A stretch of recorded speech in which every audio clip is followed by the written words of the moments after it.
رجب وشعبان وبلغنا رمضان সাহাবী বলেন যখনই রজব মাস চলে আসতো, যখনই রজব মাসে আমরা পাড়ি দিতাম, তখন নবীজি বেশি বেশি মালিকের কাছে দোয়া করতেন, প্রভু হে আমাদের জন্য তুমি রজব মাসে শাবান মাসে বরকত দাও, আর রমজান মাস ঈদুশ শুহুর বৎসরের সেরা মাস রমজান মাস পর্যন্ত তুমি আমার হায়াতটা দীর্ঘায়িত করে দাও। সকলেই পড়েন তো দোয়াটা, আল্লাহুম্মা বারিক লানা ফি রজব ওয়া শাবান ওয়া বাল্লিগনা রমাদান। আবার পড়েন আল্লাহুম্মা বারিক লানা ফি রজব ওয়া শাবান ওয়া বাল্লিগনা রমাদান। মুহাদ্দিসিনে কেরাম বলেন নবীজি হায়াত বৃদ্ধির দোয়া করতেন যেন রমজান মাস পর্যন্ত হায়াত পায়, এই জন্য মালিকের কাছে দোয়া করতেন। মুহাদ্দিসিনে কেরাম বলেন একজন মুমিন বান্দার উচিত থাকবে, কর্তব্য হলো সে যেন ভবিষ্যতে সে ভালো কাজ করবে, কোনো ভালো কাজ করার জন্য মালিকের কাছে হায়াত বৃদ্ধির দোয়া করে, এটাই হাদিস দ্বারা প্রমাণিত হয়। এই জন্য নবীজি বলেন হায়াত বৃদ্ধির জন্য সবচেয়ে বড় আমল হলো, হাতিয়ার হলো মালিকের কাছে বেশি বেশি দোয়া করা। قال النبي صلى الله عليه وسلم لا يرد القضاء الا الدعاء। নবীজি বলেন তাকদীর পরিবর্তন করতে পারে না, তবে বান্দা যদি মালিককে খুশি করার মতো দোয়া করতে পারে, কখন আল্লাহ পাক বান্দার তাকদীরটা পরিবর্তন করে দেন। সুবহানাল্লাহ পড়ে। এই মাস হলো এমন এক মাস যে মাসে মুমিন বান্দা তার আমলের বীজ বপন করবে। তিনি বলেন শাহরু রজব শাহরুজ জারঈ, রজব মাস হলো বান্দা সেই তার রবের ইবাদতের বীজ বপন করবে এই মাসে। ওয়া শাবান শাহরুজ সাকালিজ জারঈ, ইবাদত নামক খেতে ইবাদত নামক ফসলে শাবান মাসে সে পানি সিঞ্চন করবে। ওয়া শাহরু রমাদান শাহরুল হাসাদ, আর রমজান মাস হলো এমন মাস যখন বান্দা তার ইবাদত নামক ফসল সে আহরণ করবে, বাড়িতে নিয়ে যাবে। এই জন্য আরেক মুফাসসিরিন আরেক মনীষী বলেন সারাটি বৎসর হলো একটা বৃক্ষের মতো, as-sanatu mithlu ash-shajari। তিনি বলেন সারাটি বৎসর হলো একটা বৃক্ষের মতো। রজব মাস হলো আইয়ামুত তাওরিকিহা, রজব মাস এমন মাস যখন ওই বৎসর নামক বৃক্ষে পাতা গজায়।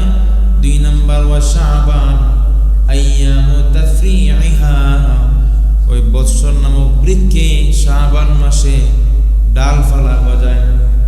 3 নম্বরে ওয়া শাহরু রমাদান আইয়ামু কাতফিহা, আর রমজান মাস হলো ওই বৎসর নামক বৃক্ষ থেকে ফল আহরণ করার সময়। তিনি বলেন ওয়াল মুমিনুনা কাত্তাফুহা, আর একজন সফল মুমিন, একজন খালেস মুমিন, একজন খাঁটি মুমিন সেই তার বৎসর নামক বৃক্ষ থেকে রমজান মাসে সে ফল আহরণ করবে। তিনি বলেন রমজান মাস হলো বীজ বপনের সময়। যেমন কৃষক ব্যক্তি কৃষিকাজের মৌসুম চলে আসলে আগে থেকেই ধান বপন করে মাটিতে ফেলায়, যেন সেই মৌসুমের শেষে ফসল বাড়িতে আনতে পারে, এই জন্য আগে থেকেই সেই প্রস্তুত হয়ে যায়। তদ্রূপ একজন মুমিন বান্দা যেন রমজান মাস আসছে সেই জন্য যেন সে আগে থেকেই প্রস্তুত হয়ে যায় ইবাদতের জন্য। এই জন্য আগে থেকে একজন মুমিন বান্দা সে এই মাসটাকে গুরুত্ব দিতে আরম্ভ করবে, যেন সে রমজান মাসে আল্লাহর সমস্ত ফাজাইল বারাকা অর্জন করতে পারে। আরেক মনীষী বলেন কেউ যদি এই রজব শাবান এই মাসগুলোকে গুনাহে লিপ্ত না হয়, ইবাদতে খাটায়, ইবাদতে গুরুত্ব দেয়, আল্লাহ রাব্বুল আলামিন তাকে 12 মাসেই ইবাদত করার তৌফিক দিয়ে দিবেন। যাই আসুন আমরা এই রজব মাসে কি কি বেশি বেশি করা দরকার, এতক্ষণ আমরা আলোচনা বুঝলাম।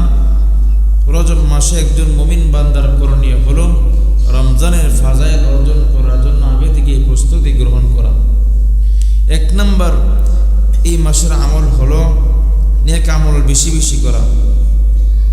ইবনে কাসির রাহিমাহুল্লাহ তাআলা তিনি এই আয়াতের ফালা তাযলিমু ফিহিন্না আনফুসাকুম, এই আয়াতের ব্যাখ্যায় তিনি বলেন ফালা তাযলিমু ফিহিন্না আনফুসাকুম, আল্লাহ পাক বলেন এই মাসগুলোতে তুমি গুনাহে লিপ্ত হয়ে নিজের উপর জুলুম করবে না। মুফাসসিরিন কেরাম বলেন ফালা তা'সুল্লাহ, নিজের উপর জুলুম করার অর্থ হলো তুমি গুনাহে লিপ্ত হবে না। আর ইবনে কাসির রাহিমাহুল্লাহ তাআলা বলেন এই মাসগুলোতে সওয়াবের কাজ করলে, আমলে সালিহা করলে যেমন বেশি বদলা পাওয়া যায়, তদ্রুপ গুনার কাজ করলেও আল্লাহ রাব্বুল আলামিন রাগান্বিত হয়ে বেশি গুনাহ দিয়ে দেন। নাউযুবিল্লাহ। এই মাসে গুনাহের কাজ করলেও তেমন কঠিন গুনাহ, সাধারণত গুনার কাজ তো একেবারেই করা যায় না, তবে যদি এই মাসে কেউ গুনাহে লিপ্ত হয়, আল্লাহ পাক যেহেতু আল্লাহর সম্মান দেওয়া মাসকে অসম্মানী করে, সেই জন্য তার আমল নামে আল্লাহ পাক রাগে গুনাহ বেশি লিখে দেন। যেমন ধরেন কেউ যদি বিড়ি সিগারেট খায়, ধূমপান করে, এটা তো অবশ্যই খারাপ জিনিস, অবশ্যই এটা বদ আমল, এটা অবশ্যই ইসলামের দৃষ্টিতে নাবাচক, নিষেধ। কিন্তু এই সাধারণ কাজটাই যদি এই ধূমপানের কাজটাই যদি তার বন্ধু বান্ধবের সামনে করে, তাহলে এক ধরনের বেয়াদবি।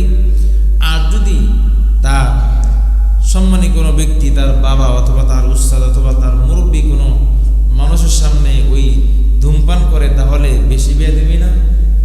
সাধারণত ধূমপান করার নিষেধ, তবে যদি এই ধূমপানটাই কোনো মুরব্বী ব্যক্তির সামনে করে, তাহলে এটা যেমন বেশি বেয়াদবি, তদ্রূপ যদি এই 4টা মাসে যে মাসগুলোকে আল্লাহ পাক সম্মান দান করেছেন, এই মাসগুলোতে যদি কোনো ব্যক্তি সাধারণ গুনাহ, এমন গুনাহে লিপ্ত হয়, সাধারণত কাজটা গুনাহ, আমলে সালিহা না, আমলে সু, এমন কোনো কাজে লিপ্ত হয়, অন্যান্য মাসে যে গুনাহ, এই মাসে এই গুনাহটা করার কারণে আল্লাহ পাক বেশি রাগান্বিত হয়ে গুনাহও বেশি দিয়ে দেন।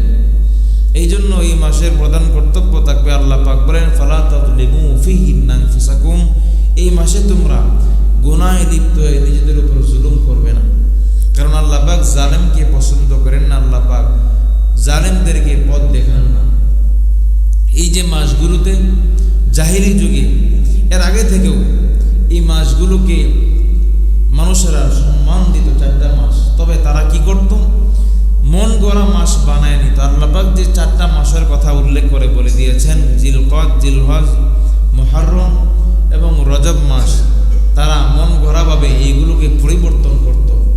এই জন্য আল্লাহ পাক তাদেরকে ধমকি দিয়ে বলেছেন ইন্নামান নাসিউ জিয়াদাতুন ফিল কুফরি ইউদাল্লু বিহিল্লাযীনা কাফারু ইউহিল্লুহুনাহু আবাও ওয়া ইউহাররিমুনাহু আমা লিওয়াতিউ ইদ্দাতা মা হাররামাল্লাহু ফায়ুহিল্লু মা হাররামাল্লাহ।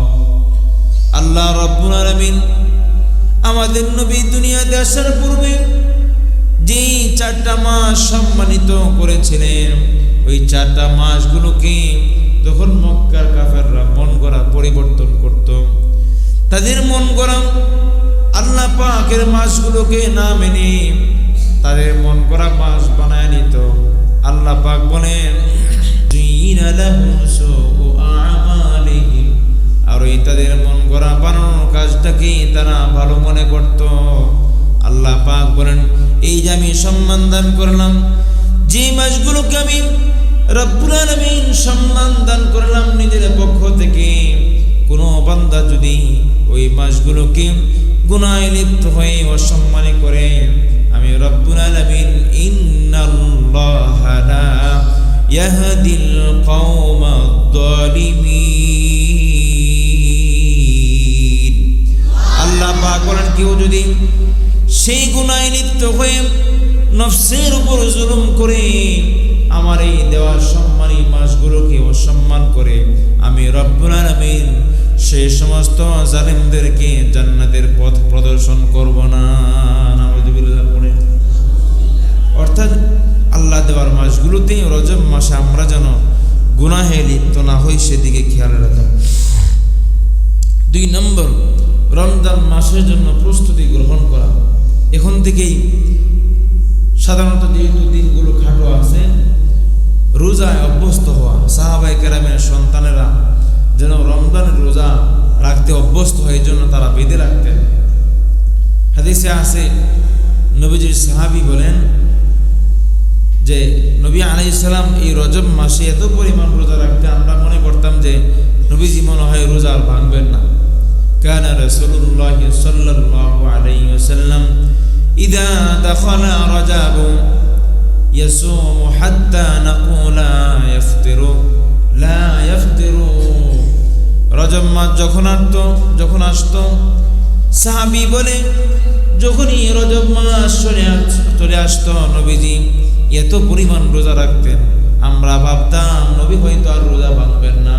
ওয়া ইফতিরু হাত্তা নাকুলা লা ইয়াসুমু। আবার কখনো এমন ভাবে রোজা ছেড়ে দিতেন আমরা মনে করতাম নবীজি হয়তো রমজানের আগে আর কখনো রোজা রাখবেন না। এই আয়াতের ভিতরে, এই হাদিসের ভিতরে নবীজি অভ্যাস তুলে ধরা হয়েছে যে নবীজি রজব মাসে এত পরিমাণ রোজা রাখতেন, সাহাবীরা মনে হয় নবীজি আর রোজা ভাঙবেন না। আবার তিনি শেষ দিক দিয়ে রোজা ভেঙে দিতেন, ছেড়ে দিতেন, সাহাবীরা মনে করতেন নবীজি হয়তো আর রোজা রাখবেন না। এই হাদিস দ্বারা মুফাসসিরিন মুহাদ্দিসিনে কেরাম বলেন এই রজব মাসে রোজা রাখা এবং না রাখা উভয়টাই করা একজন বান্দার জন্য আমলে সলিহা কর্তব্য। একজন মুমিন যেন সে রমজান রোজা রাখার জন্য এখন থেকে সে অভ্যাস করে, এখন থেকে সে অভ্যস্ত হয়। 3 নম্বর আমল হলো এই রজব মাসে রবের কাছে বেশি বেশি দোয়া করা, যেন আল্লাহ পাক রমজান মাস পর্যন্ত আমার হায়াত দীর্ঘায়িত করে দেয়। সাহাবী বলেন ইদা দাখালা রজব قال النبي صلى الله عليه وسلم اللهم بارك لنا في رجب وشعبان وبلغنا رمضان। সাহাবী বলেন যখনই রজব মাস চলে আসতো, যখনই রজব মাসে আমরা পাড়ি দিতাম, তখন নবীজি বেশি বেশি মালিকের কাছে দোয়া করতেন, প্রভু হে আমাকে তুমি রজব মাসের শাবান মাসের ফাজিল দান করে দাও, বরকত নাজিল করে দাও। আমাদের জন্য তুমি রজব মাসে শাবান মাসে বরকত দাও। আর রমজান মাস সাইয়্যিদুশ শুহুর, বৎসরের সেরা মাস রমজান মাস পর্যন্ত তুমি আমার হায়াতটা দীর্ঘায়িত করে দাও। সকলেই পড়েন তো দোয়াটা, আল্লাহুম্মা বারিক লানা ফি রজব ওয়া শাবান ওয়া বাল্লিগনা রমাদান। আবার পড়েন আল্লাহুম্মা বারিক লানা ফি রজব ওয়া শাবান ওয়া বাল্লিগনা রমাদান।